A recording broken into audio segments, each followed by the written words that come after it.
Epic Universe has some elite, unbelievable attractions. They have some very good attractions, and they have some skippable attractions. I've been lucky enough to go 4 times now before the official opening date, and I've done all these attractions multiple times. You could say this is still kind of a first impression rankings, but I'm pretty confident in where these are going to fall. There's a chance that a few of these move up and down. In reality, this is my first Epic Universe rankings. This is where I think these attractions fall. Not only will I be talking about the 11 rides, I'll also be including the 2 shows they offer here at Epic Universe, because I think there's some awesome memories there too. Without further ado, let's get into it, starting with number 13. Number 13, I'm putting Yoshi's Adventure. Now, first things first, I know, especially some of these bottom ones, they're not made for me. Definitely more of a family-friendly ride and for a younger audience. I totally get that. I totally get every ride is not for me. With Yoshi's Adventure, I just feel like it could have been a little better. Yoshi's Adventure is a family-friendly Omni-Mover ride. 2 people board a Yoshi-themed vehicle and it goes around showing you the sights of Nintendo World. And there's a small dark ride portion with some awesome animatronics. They also have these like egg things on there and you're hunting eggs as you go through this ride. Problem with this is 1, it could have been a bit longer, and 2, I wish there was more dark ride portions of it. You do have 1 quick section of dark ride, and that pretty much has all the eggs in that section. The other highlight of it is going and seeing the sights of Nintendo World, which I will admit is a very cool view.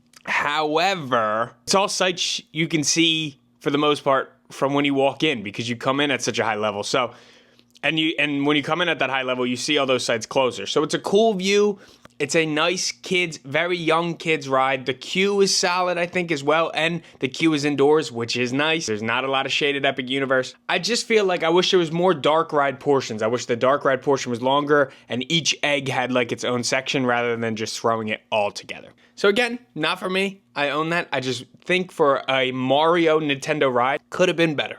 At number 12 is the Constellation Carousel. Now, this is a very unique take on a carousel here, and I like that they went this hard on a carousel because it looks great at night. At the end of the day, what it is a carousel. So I think it fits. It's awesome to have a nice family attraction. As simple as the carousel, I think because of only having 11 rides, this ride might back up a little bit, especially at night, because it looks very cool at night. And like I said, it is a unique take, so it's not your typical carousel. They're a little bit different on here. And again, I know, not for me. But I don't think I'm ever going to be putting a carousel in the top 5 of any theme park attraction ever. I think we can agree on that, right? Right? Cool, let's move on. At number 11, I have Fire Drill. Now, I'm going to give you a heads up. If you don't want to get wet, you don't want to go on Fire Drill. As you're walking around the Isle of Berk, you can actually look down and see this, so you can see your party right down there getting soaked. The premise of it is that Rough Nut and Tough Nut, the characters from the movies of How to Train Your Dragon, set up a training ground on these boats. A water battle where you're going to extinguish flame-like targets and, you know, soak other Vikings, I think is the description. This is, again, another ride designed for younger kids. I just think there could have been a little bit better. The targets really have no purpose. It doesn't like track points or anything. They just kind of spin around when you hit it with the water. So again, not the end of the world. I just wish there was some way of tracking it, I guess, if I could get more out of the attraction. And you do get absolutely soaked, which isn't my favorite thing on most days at a theme park. Not just from the targets, but from the other boats. There's angles where you can shoot the other boats. If you want to ride it, but try to get not that wet, you got to get on a boat with just your party who's all in agreement to not get wet. And you can't shoot the targets with an X. Those will shoot back at you. So if you shoot those targets, it shoots back at you. You got to be all in agreement you don't want to get that wet. You're still going to get a little wet. There's the cannons at the end that shoot off, and the other boats can shoot at you too. So you're still going to get wet. But if you don't want to get that wet, you got to do that. They also have a bins at the end of each boat that you can put your stuff in so it stays dry. So at least your stuff will stay dry. It's a fun kids ride. I'm sure kids will love it. You get soaked. It's kind of short.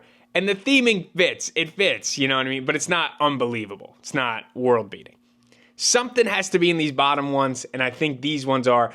Again, I know all the comments are going to be like they're for younger kids, and I get that, but that means they're not my top one. I also think we can still give younger kids awesome attractions.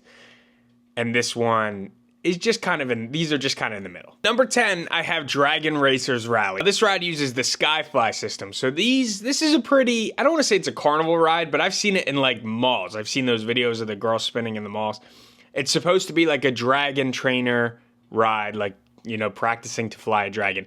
And it's fun. It gives you some cool views and it's very unique. Be able to spin as much as you want and flip around so you can kind of control the intensity. I will say, It is hard to spin on this. Apparently they toned it down, added some like brakes or something on that you can't spin as much. First time I rode it, I was able to get 0 spins done. The second time I was able to get 1 spin. I don't love that spinning too. I was just kind of enjoying the views, which I think are cool. It's kind of an off-the-shelf ride that has some good theming, and like I said, you get some good views, but it's nothing, again, that great. 67 feet high, and it's nice, and it seems from watching it, you're like, oh, that could be a bit. I don't think it's that scary. It's more of a, if you don't spin at all, it can be more of a relaxed and just enjoy the ride. None of these I'd wait super long for, probably 15 to 20 minutes max. And I feel like this line's gonna be one that backs up fast because it's similar to the carousel, right? Like once they load that and they only have so many people, it's gotta go through its full ride system before the next people can go. I would save this probably for like a sunset or early morning if you really wanna do it,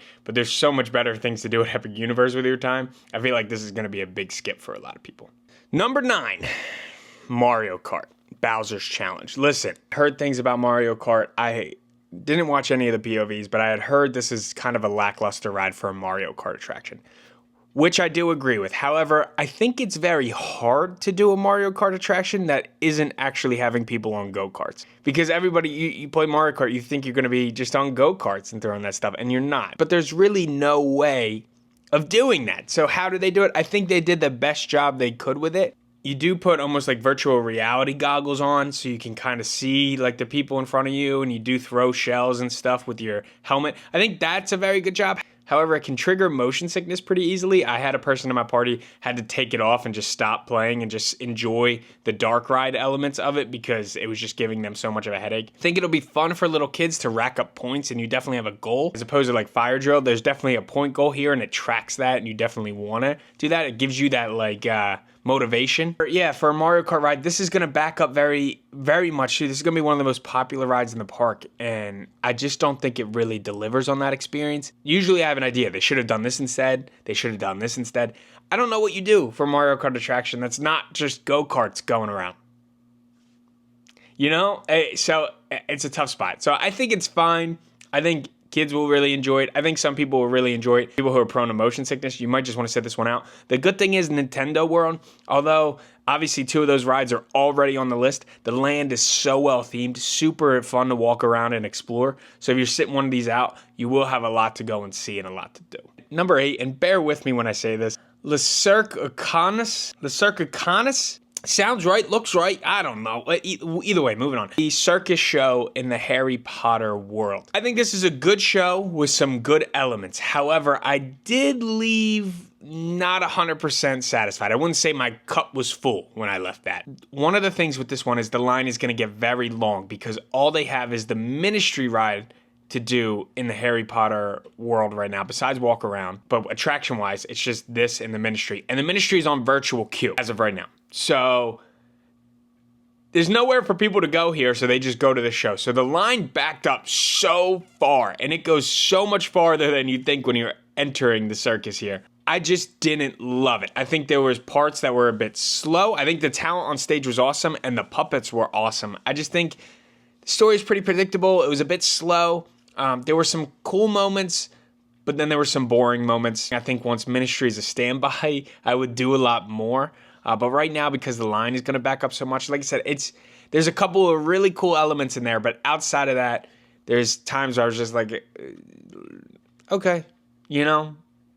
I think that's fair. I think that makes sense. There's a much better show here that I enjoyed a lot more. Kind of really played into the ending. You know, the surprise reveal that they have there. I think they really banked on that. And while that was cool, I just think it could have been a little bit better, and my expectations were a little higher. So it's a solid show, but not something I would wait super long for either, especially with Ministry on a virtual queue. I'd much rather spend another 30 minutes and enjoy all the details of the Harry Potter world rather than watch this show. If I could do everything, I would do it 100%, because there are some cool reveals and some cool elements here you want to see.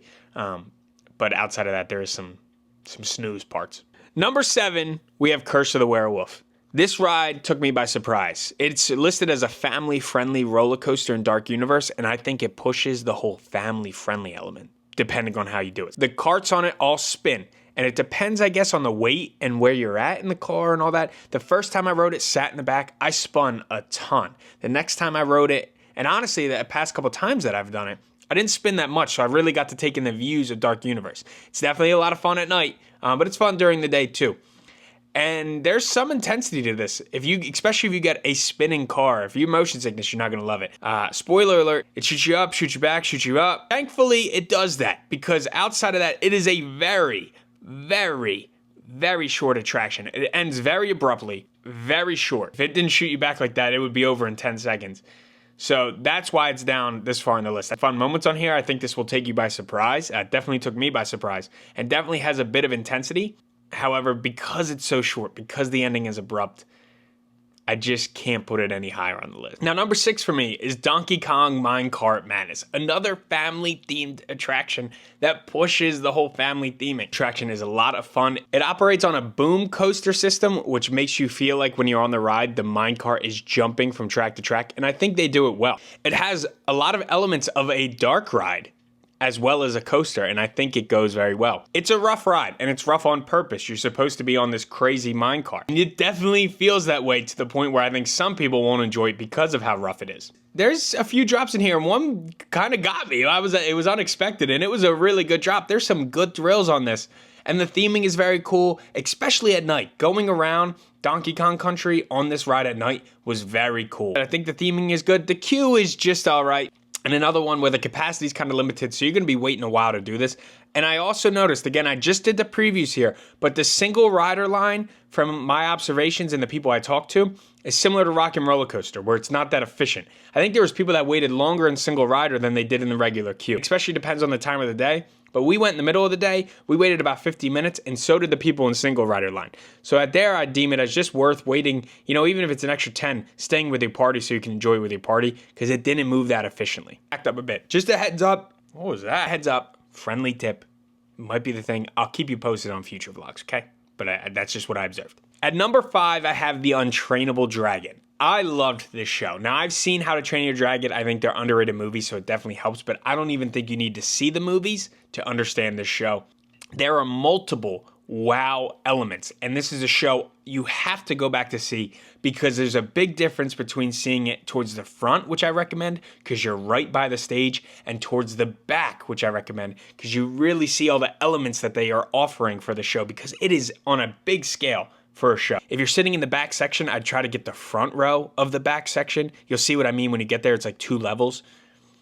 But any seat in this house is a good seat, in my opinion. It is very, very cool. The cast is very talented, and like I said, multiple wow moments. And a big plus for this is it's 20 minutes inside air conditioning, so you're getting outside. So I recommend doing this in the middle of the day during those hot times. I really enjoyed it. It's my top 5. It was my biggest surprise hit. I loved it. At number 4, I got Hiccup's Wing Gliders. Now this definitely is the family-friendly coaster of this. I think everybody in the family will enjoy this. Donkey Kong, I think it's a little too rough for some people in the family. With Werewolf, I think the spinning could scare some people off.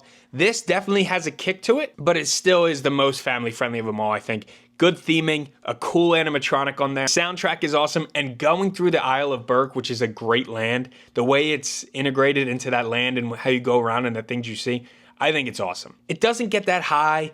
There's not big drops at all. A speed kick in there, but it's not too bad. I think the whole family would really enjoy this ride if you even remotely like coasters. I think the biggest coaster fan will love it, and the people who just go on the smaller coasters, I think would enjoy it. It's a blend between Slinky Dog and Hagrid's. I would put it right in the middle there. It's not as bad intensity-wise as Hagrid's, but it's a much better coaster than Slinky Dog. Very much enjoyed it. I cannot recommend it enough. This is definitely one you don't want to miss. Number 3. I got Harry Potter and the Battle at the Ministry, and I did not expect to put it this low. This is definitely one that could rise to number 1 after a few more rides, but right now I gotta put it at number 3. I think this is a groundbreaking ride. The technology for it is awesome. I keep hearing it's like a blend of Spider-Man, the ride at Universal, and Tower of Terror. Don't get scared. There is a drop or two on it, similar to Rise of the Resistance, where you definitely drop a little bit, but not like Tower of Terror. I think people are saying that because of the vehicle kind of has that Tower of Terror feel, but the drops on it aren't like Tower of Terror, and you're not going drop and drop and drop.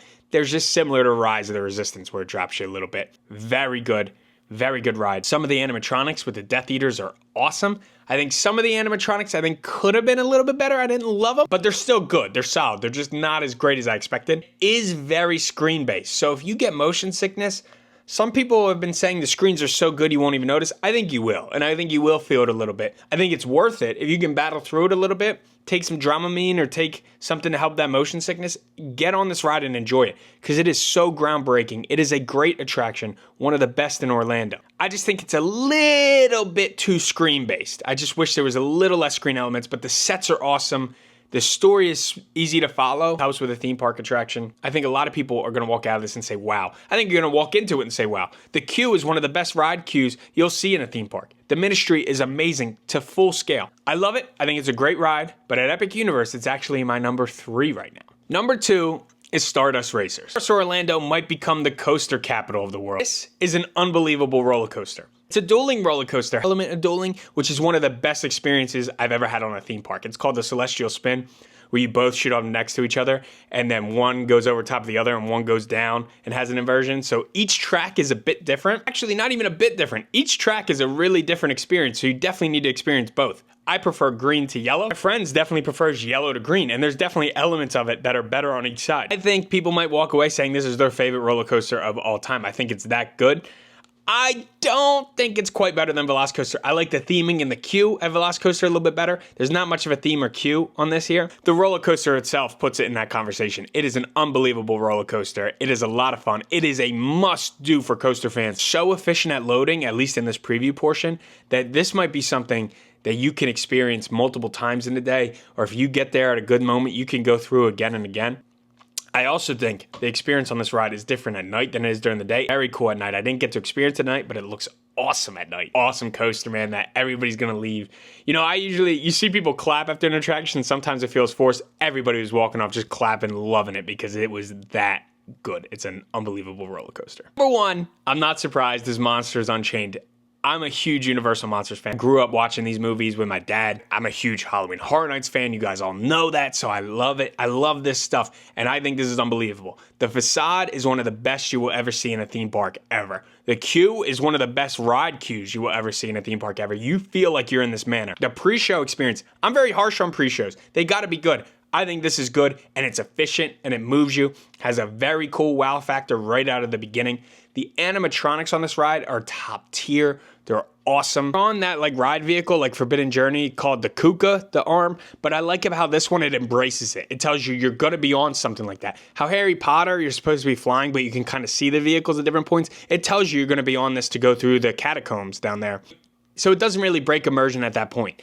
There are multiple wow moments on this ride, and it is a lot of fun. And it definitely blends the screens a lot better with real life sets. A couple of moments on it that kind of break immersion, and I thought the ending was a bit abrupt as well, but it's still an unbelievable attraction. It's one of the best dark rides on the planet. Anybody who enjoys anything horror, Universal Monsters, thriller, spooky, scary, all that will really enjoy it. And even the people that don't. It's like the Forbidden Journey system, but it doesn't have those dome screens, so motion sickness wise, it's a little bit better. It still kind of moves you around. Only a lot of fun. It's my favorite there. They crushed this attraction, and I can't wait to do it again and again and again. I've already done it 10 times, and I'm going to do it 1,000 more times in my lifetime. I love it. They crushed it. That's my number 1. I hope you enjoyed my first impression Epic Universe ride rankings. Like I said, these are fluid. Some of these could change as I do more rides, but I'm pretty confident in my top 3 will always be my top 3 until they maybe open future rides in the future, way in the future. Because I think Monsters, Stardust, and Ministry are elite rides that are going to carry this park. And then Curse, Donkey Kong, and Hiccups are great second-tier attractions too. And they have an unbelievable show in Untrainable Dragon and a solid show in Cirque. And then some other things that will eat up some people that I just think could have been a little better, but they're still solid attractions. It's a solid park with solid attractions. And the big winner of all this too isn't even the attractions. The theming of these lands are unbelievable. You can't miss it. You can enjoy walking around here. I'm so excited for this theme park to open, and I'm so excited for the future of this theme park because I do feel like it's just the beginning here. Thank you for watching. Subscribe if you haven't, and I will see you on Thursday.